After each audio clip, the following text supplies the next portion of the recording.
It was a romantic weekend, no different than many of the others the couple of 3 years had spent before. But this one would end in a way that 53-year-old John Asquith would never forget. It had a smell about it, and it just didn't make sense. To get that money, there was only one way. I've never come across anyone as callous and strong. The next thing she can recall is laying there naked. We had no body, no weapon, no definitive crime scene.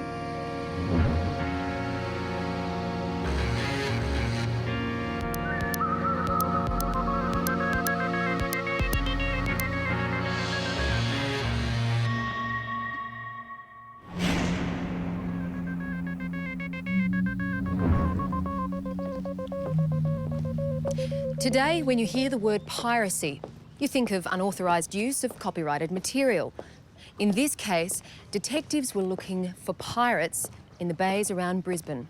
It was a curious start to an investigation, and one that would go deeper than the waters in which it began.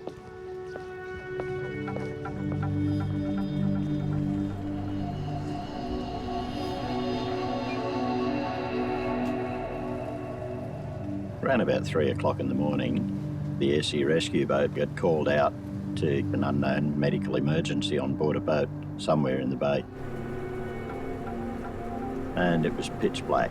We're just shining spotlights everywhere trying to find this boat that was supposed to be in distress.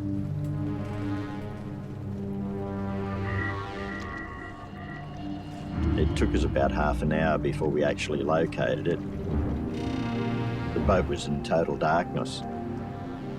There was no navigation lights whatsoever on the boat.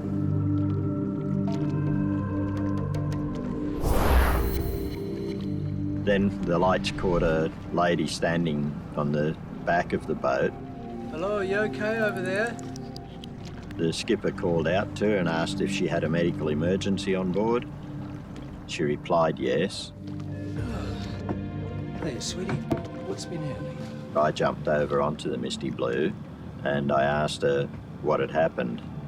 She said someone must have boarded the boat and I must have been hit very hard and got knocked out from it.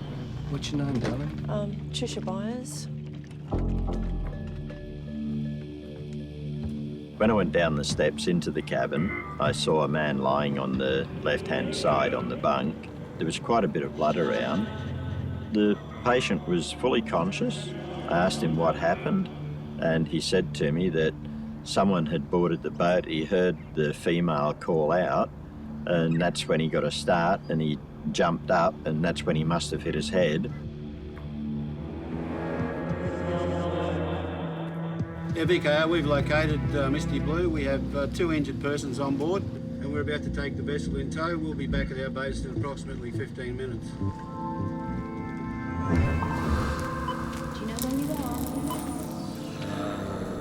The man and his partner were immediately taken to hospital, where the local police attended. On our arrival, we saw John Asquith and Patricia Byers. John was being treated by medical staff for a head injury. Both of them looked tired, but they were relatively calm in their dealings with us and at a little bit at a loss as to what has actually happened to them. While John was being treated, we tried to ascertain what happened during the evening. Patricia had stated that they'd been travelling out on Moreton Bay earlier the previous afternoon when the boat broke down with a fuel filter problem.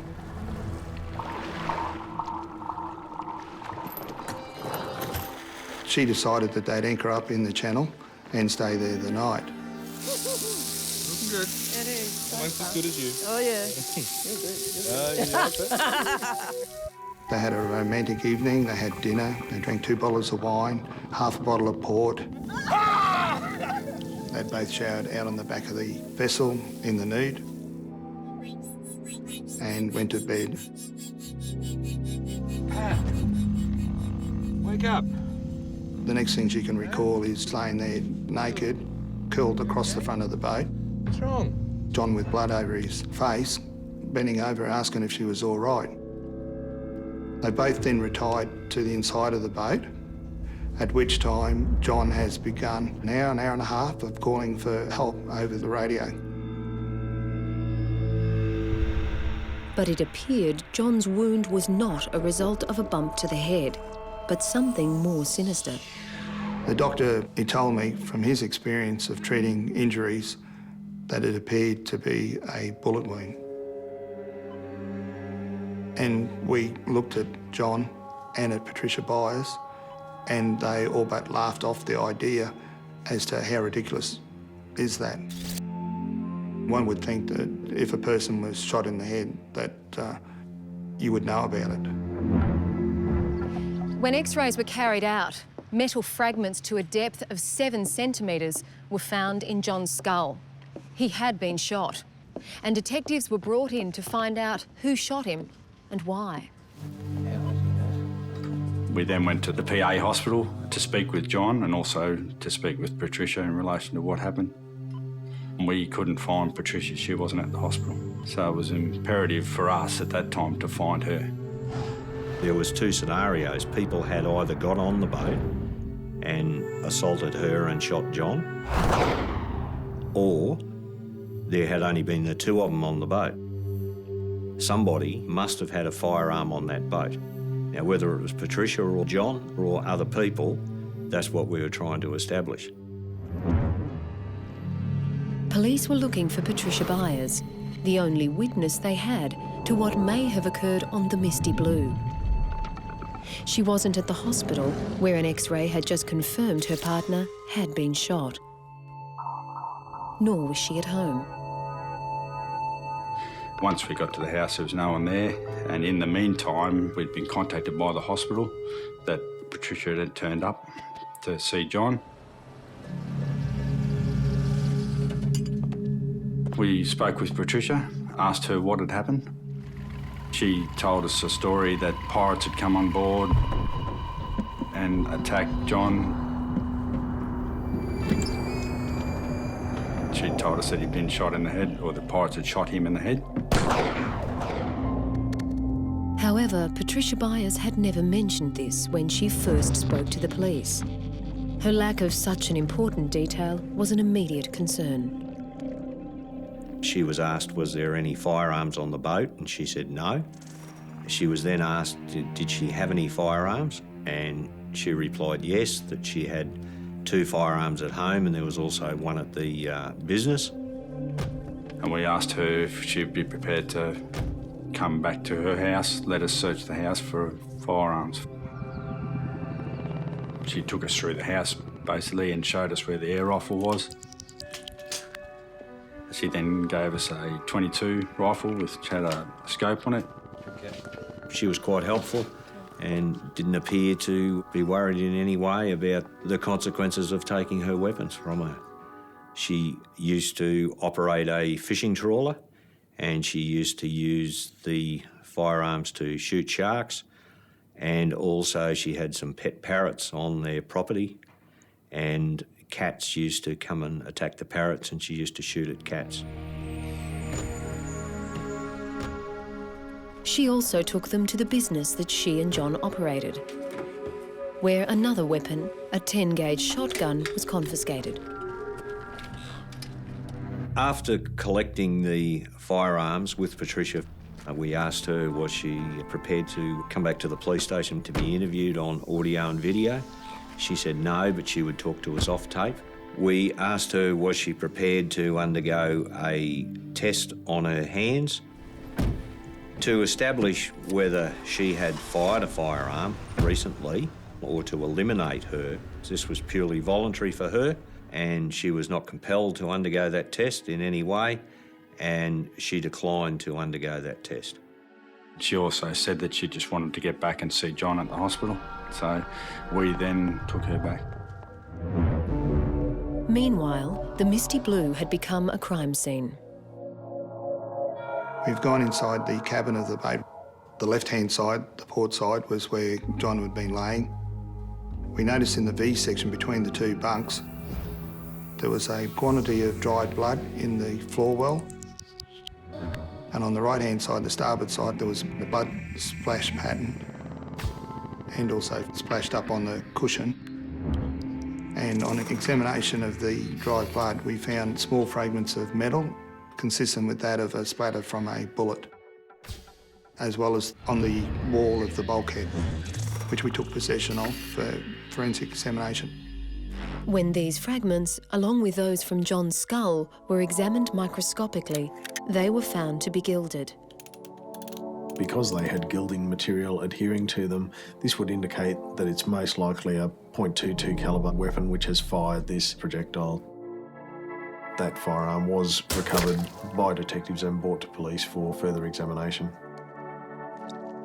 However, in this case, the pieces of projectile were damaged to such a great extent that there was no markings on them which could be used to match it back to an individual firearm.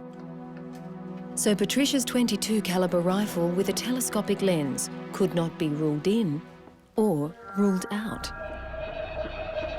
And at this stage, neither could her story about pirates. Well, I don't know of any pirates in Moreton Bay. It could have been a valid story. We had to confirm or deny her story. There was nothing missing from the boat. Radios were on board, all the fishing gear, barbecue, that was all on board. Even John's wallet was still on board. There was nothing taken whatsoever. And then if you're talking about pirates, they would be going on board to take something. So the only options that could have happened on the boat were that John had tried to shoot himself, although very unlikely because where the bullet was in the top of his head, there was no physical way that a person could hold a long rifle back and shoot themselves in the head. Another option that we did have, which was that Patricia was the one that shot him. The only other option is that it could have been a domestic fight on the boat and things had gone bad. And subsequently, John had been shot in the head somehow. Once John was sufficiently recovered to be interviewed, we went to the hospital and spoke to him. We made a decision to take the weapons up to John to make sure that they were the guns that were in the house. He identified the shotgun and said that that was the one from the shop. He identified the air rifle and said that was the one from home. However, with the .22 rifle, he said he had never seen that before. We asked him why was he so positive he had not seen this .22 calibre rifle before, and he said it was quite simple. The one that they had at home didn't have a telescopic sight. So immediately that raised a suspicion in our mind. We suggested to John that maybe Patricia had shot him. He was totally aghast at that suggestion and said that no way in the world that could never have happened. As far as he was concerned, they had a very good relationship and there was no problems whatsoever. He was of the opinion that somebody must have come on the boat and had assaulted both him and Patricia. John Asquith had most probably been shot by a .22 calibre weapon. Police had ruled out pirates and an attempted suicide. Suspicion was now with his partner, Patricia. One of the guns she had presented to police was a .22 calibre rifle. But it wasn't the calibre that had caused the concern, but the fact that John had not recognised the weapon. We did a check of that weapon and found that it had been purchased at a gun shop in Beenleigh the same day or that afternoon when John Asquith had been taken to the PA hospital. I then went down to the Beenleigh gun shop. He showed us his records and the documents said that the gun had been purchased by Patricia. She'd paid $100 or something for the weapon. The owner did say that she said she wanted a .22 without a scope. The only one he had at the time was the weapon that we had, which had a scope. He did say to her that the scope could be taken off. And he remembered that she also had to go to an automatic teller to get some money to pay for it. From there, we took out a search warrant to get bank details from Patricia. She'd gone to the ATM, which was straight across the road from the gun shop, got the money out, walked across and purchased the gun. We could definitely say that, yes, she had bought that gun from that shop that afternoon. We knew then that's why she wasn't at the hospital to see John, because she was out buying a gun. Because she knew, obviously, that we would do a search on the house and would be asking for the weapons. So we were then looking for the fourth gun, the old 22. The blood-smeared half-cabin runabout was towed to Manly for a thorough police examination. The 53-year-old victim, John Asquith of Yatala, had been shot at point-blank range. A 46-year-old woman had also been on board. It's understood the pair had been drinking for some hours. The boat was supposedly broken down and moored in the channel. Water police are now questioning boaties who were in the area at the time of the shooting. This afternoon, police divers began a search of the area where the boat was moored. It's believed they're looking for a .22 calibre rifle. Our immediate thought was maybe the rifle was discarded over the side of the boat in Moreton Bay. However, with the tide and the currents and the movements of the ocean, nothing was able to be located. If Patricia Byers was responsible for shooting her partner John, then they needed to find a motive. First stop was their relationship. All family and friends said that they had a good relationship together. They got on well, there wasn't any problems, they were in business together. They seemed like a happy couple. Everyone we had spoken to had said that it was a good relationship. There was no fighting, they'd never fought. They were going along the lines that they would probably eventually get married. To me, that had to raise a few doubts as to what had happened. But you go back to the evidence, and the evidence was there. Patricia had some sort of involvement in shooting John. The second stop was John's financial situation and who would benefit if he died. John had said that he had one insurance policy, and he said that at that time beneficiaries were his children. When we got the details of the insurance policy, the beneficiary had been amended, and Patricia was the sole beneficiary of that insurance policy. So we then did a check on a registry of life insurance policies, and they came back and said that there was another 4 insurance policies on John's life. Mr. Asquith? Yes. We then took the whole lot of the documents up to John, showed him each individual document. These two? He pointed out that it wasn't his signature on any of those documents. None of them? We asked him, did he have any idea who may have done it? He said no. We asked him, would Patricia have done it? And he stated, no, there's no way in the world she would not have done that. The beneficiary for all 5 policies, totalling the amount of $275,000, was Patricia Byers.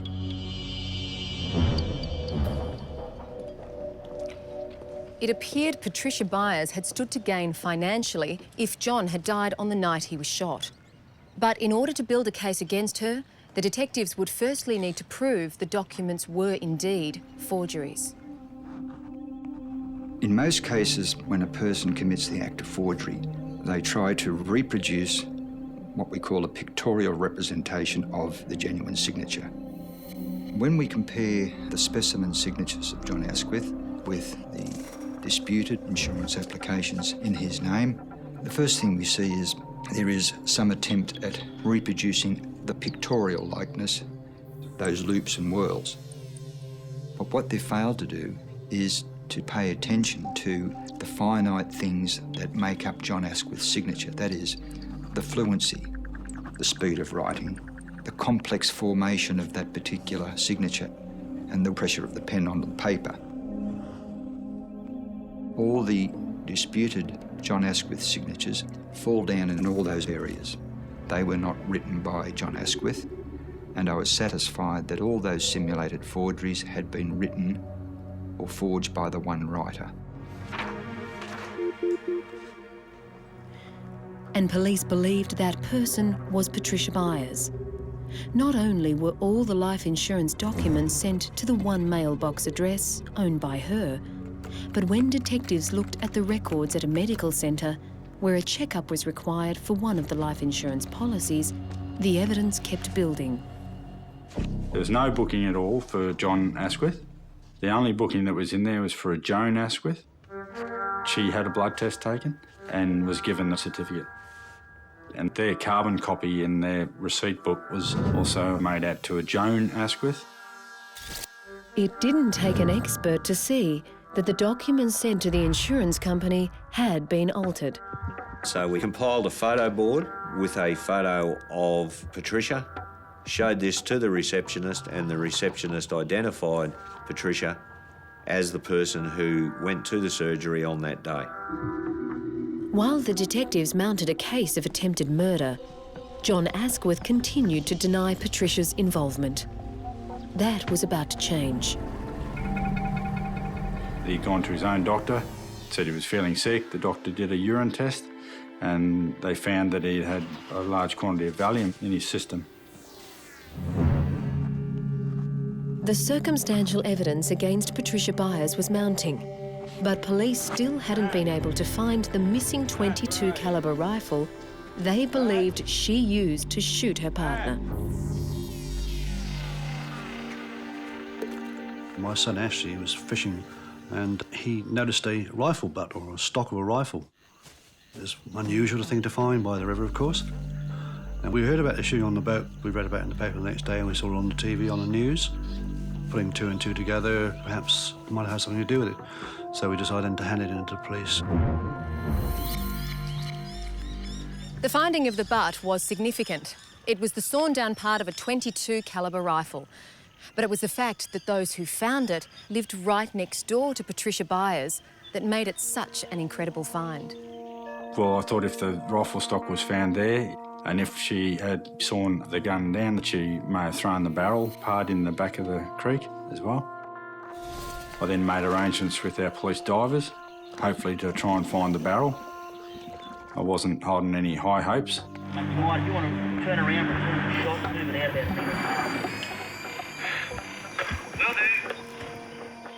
They were only in the water 40 minutes and one of the divers recovered a barrel of a .22 caliber rifle. I thought, fantastic, that was it, that's what we needed. The only other missing link to that part was the actual gun part itself. The barrel was examined and seemed to have been cut. If that same damage was present on the piece of barrel retained on the rifle, this may have damaged or broken up the projectile or caused it to start to deform as it's left the barrel, or it may break up as it strikes an object such as the skull of Mr. Asquith. I really think that that's the only thing that saved his life, was the fact that it shattered before it hit him in the head. Realistically, if she had cut the gun down with a hacksaw and done a straight cut, I don't think John would be here today. So I thought maybe she'd cut the thing down at the house. So I then took a search warrant out. When we got to the residence, there was a large work shed and a vice on the bench in the work shed. The area was quite clean. However, underneath the vice, there was what appeared to be wood shavings. Those shavings, along with the Winchester rifle butt, were taken to a timber specialist to see if the two were a match. Starting with the rifle butt piece, we made a razor cut on the end grain of the wood piece and determined whether it was a hardwood species or a softwood, and it turned out to be a hardwood. Then we loaded it into a microtome, which is a sliding knife. And the knife allows us to cut very thin sections along the 3 planes that we need. We've stained that with safranin, and that highlights all the wood structure. And we can place it onto a glass slide to enable us to look at the wood anatomy under a microscope.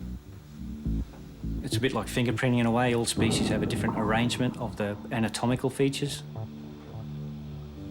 So we're able to look under the microscope and then key those features into a computer database, and that'll give us the possible timber types. In this case, the wood turned out to be Betula species, which is a birch. It's a northern hemisphere hardwood. When the wood shavings were then compared, the result was what the police had hoped. We determined conclusively that the shavings were Betula or birch, the same timber type and timber species as the rifle butt. I think she cut the gun down at the home at Yatla and put it on the boat, had it there. She'd planned to go out that weekend. It was all going to happen on that weekend.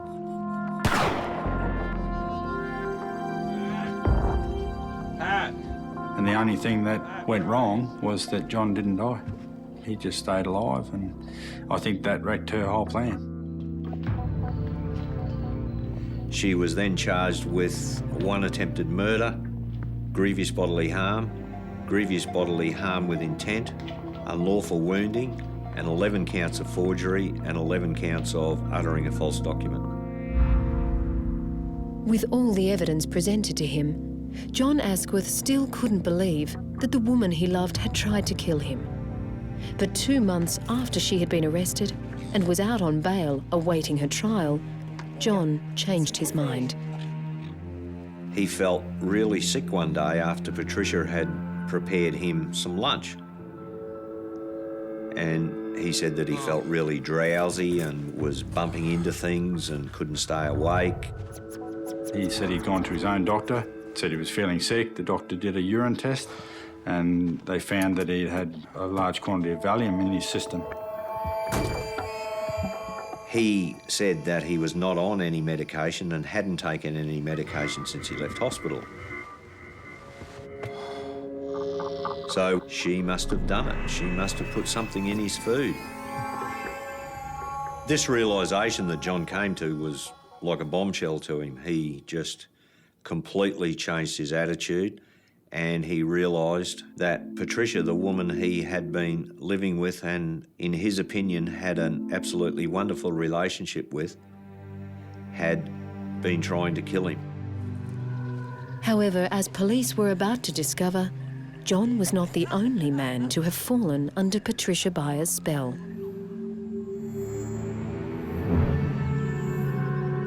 After a 2-week trial, a jury found Patricia Byers guilty of attempted murder. She was sentenced to 12 years, but was eligible for parole after 3. It was thought she would not reoffend. But for one family who had taken a keen interest in her case, the opposite was more likely to be true. I received a phone call from a woman, a bit concerned in relation to her father, who had lived with Patricia Byers for a long period of time. And because of what she'd seen in the media, she then had fears for her father, because all the assets, the house, the cars, the boat, were all now in her possession.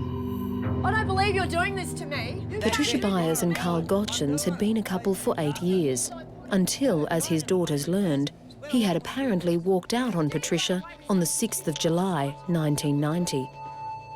And they told us that when they hadn't heard from their father, they had phoned Patricia, and Patricia had told them that they had split up and that he was going to Thailand to be with his Thai girlfriend.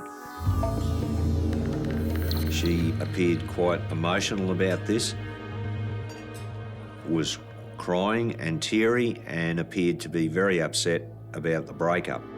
Everything's been taken care of? Sure. You go and enjoy yourself, eh? Oh, thanks very much. According to his boss, Carl Gottschens was intending to see his Thai girlfriend and then return to work after 2 months. His boss had last seen him 3 days before his scheduled flight out of the country. He asked me in if I'd like to have a beer, and I was aware that things were probably a bit uncomfortable on the social scene, and I said, no, mate, I don't really want to walk into any domestics. Catch a real safe. Okay, yeah, thanks, mate. See ya. They had sat in the car for a little while because Carl had been overpaid $1,000 in his wages, and they came to an arrangement that Carl would pay him back over a period of time or deduct it from his next pay. It wasn't a big issue because he was a man of honesty and integrity. I shook his hand, wished him well, and said I'd see him in a couple of months when he came back from his leave. He was quite surprised when, approximately 2 weeks later, he received a typewritten letter from Carl. It was a resignation letter stating that he would not be coming back and that he had settled with Trish about his house, and in some ways he felt he may have made a bad decision, but he said he didn't believe Trish would be left on the shelf because she was a good-looking girl.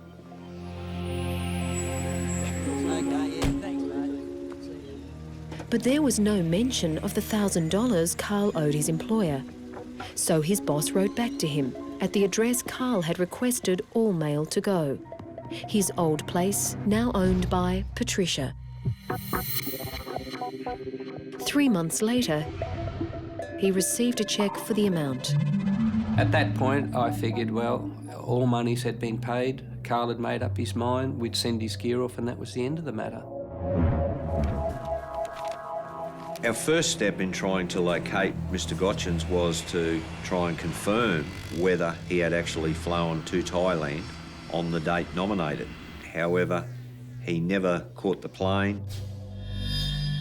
I contacted Thai Airways and I was told that the flight had been cancelled by a woman purporting to be Mrs. Gotchins.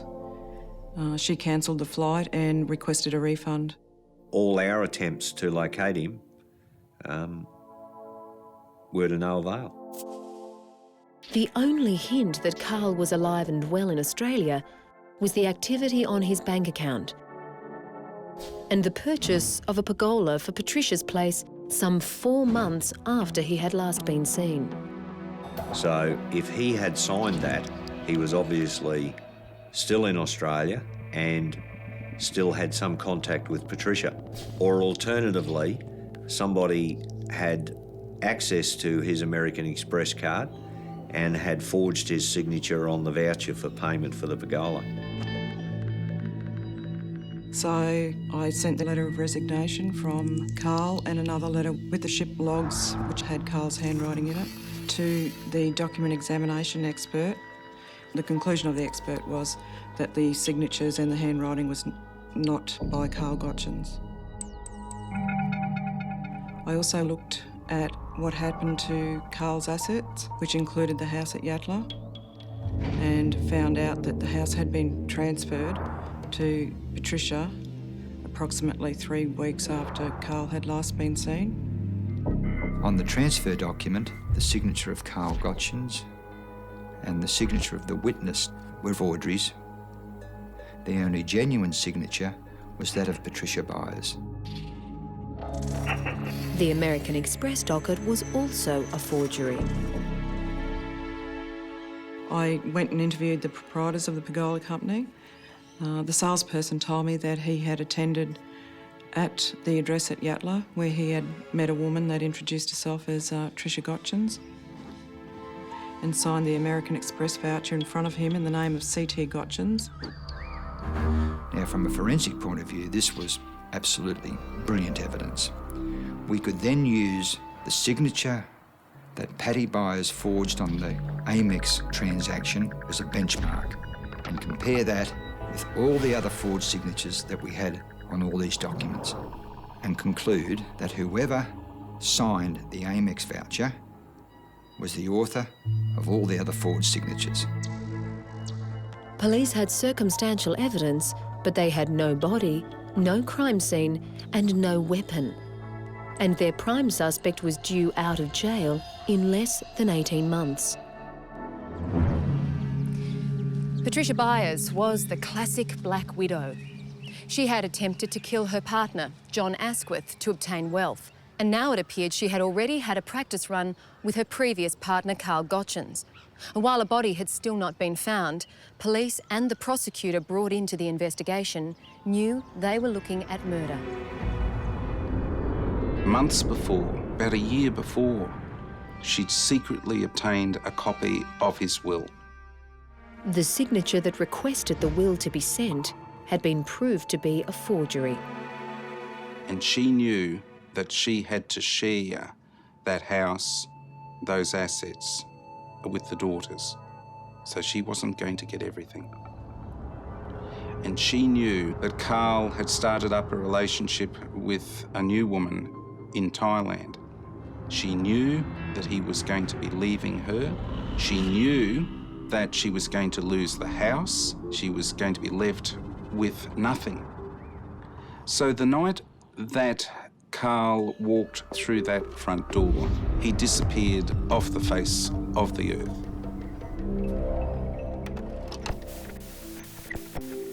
The next step was to ascertain if there was any forensic evidence at the house.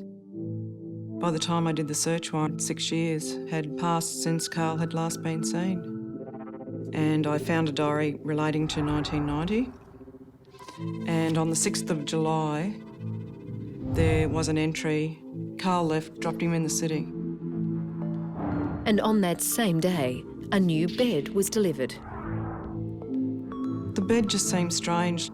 Patricia had told John Asquith that Carl had left her and taken his bed with him, and it had a smell about it. I mean, if he was going to Bangkok, you wouldn't take your bed with you. If you were going to Darwin to then go off to Asia, it just didn't make sense. I was asked to focus on the main bedroom area, particularly to search for the presence of blood. We found a series of very small droplets on one of the walls. These ranged between 0.5 millimetre to 1 millimetre in size, and there was about 21 of these droplets. We performed presumptive screening testing of the stains for the presence of blood, and they all came up positive. We performed a luminol examination on the carpet of the room. This is another presumptive screening test for the presence of blood. The carpet was basically placed on top of the gyprock. There was no underlay underneath, which made it unusual in the fact that it was there in that sort of state.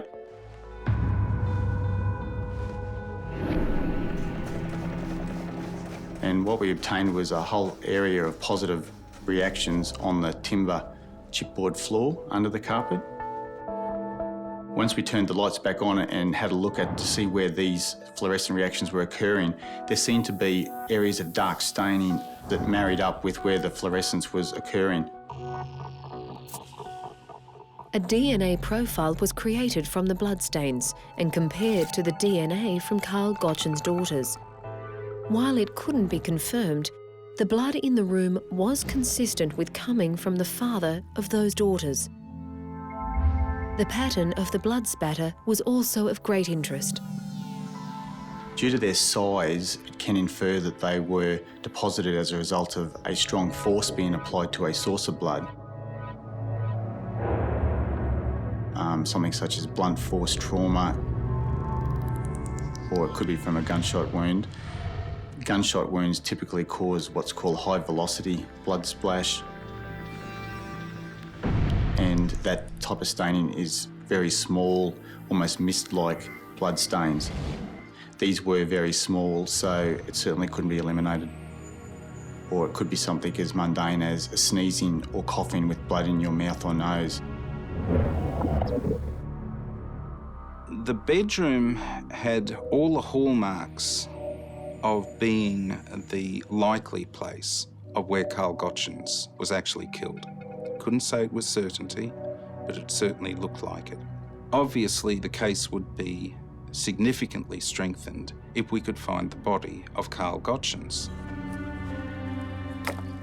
So how did she get rid of the body? There were, at least to my mind, two options. She buried him nearby to where she killed him, which would mean that she buried his body somewhere in the yard. Or alternatively, she took him out on a boat and dumped his body at sea.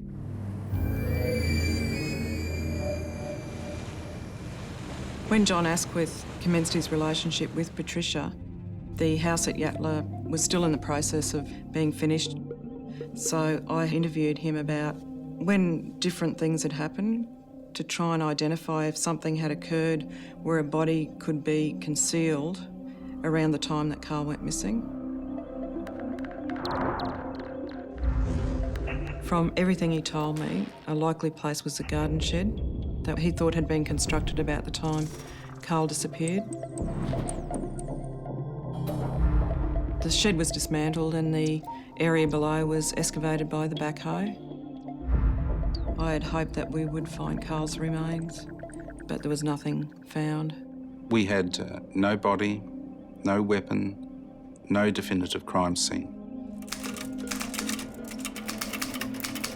But what we did have was substantial evidence that Patricia Byers had gone to great lengths to plan and conceal the death of Carl Gotchens. Each individual piece of evidence could not prove her guilt, but when it was put together, I knew you could put a very compelling case of murder to the jury. Patricia Byers has pleaded not guilty to murdering her de facto husband. Carl Gottschens went missing in July 1990. Byers claiming he'd run off to Bangkok to marry his prostitute girlfriend. Prosecutor Paul Rutledge claimed all Mr Gottschens' worldly assets, worth hundreds of thousands of dollars, have disappeared through a series of frauds and forgeries directly linked with Byers. Byers' motive to kill Carl Gottschens: money. She knew that to get that money, those assets, there was only one way: forgery. But for forgery to work, Carl had to die. After a month of hearing the evidence, a jury came back with a guilty verdict. The verdict was welcomed by John Asquith, who fell prey to the Black Widow in 1993. Naturally enough, I'm pleased to see justice done. Until now, the jury was unaware that Byers was already serving 12 years in jail for that attempted murder. As a result of this verdict, Byers' future is life in prison. Patricia Byers has the right to apply for parole in 2012. As a result of the 2 cases and her 2 convictions, rumours arose about the death of her first husband. Police investigated the car accident in which he died, but found no evidence to support the theory of foul play.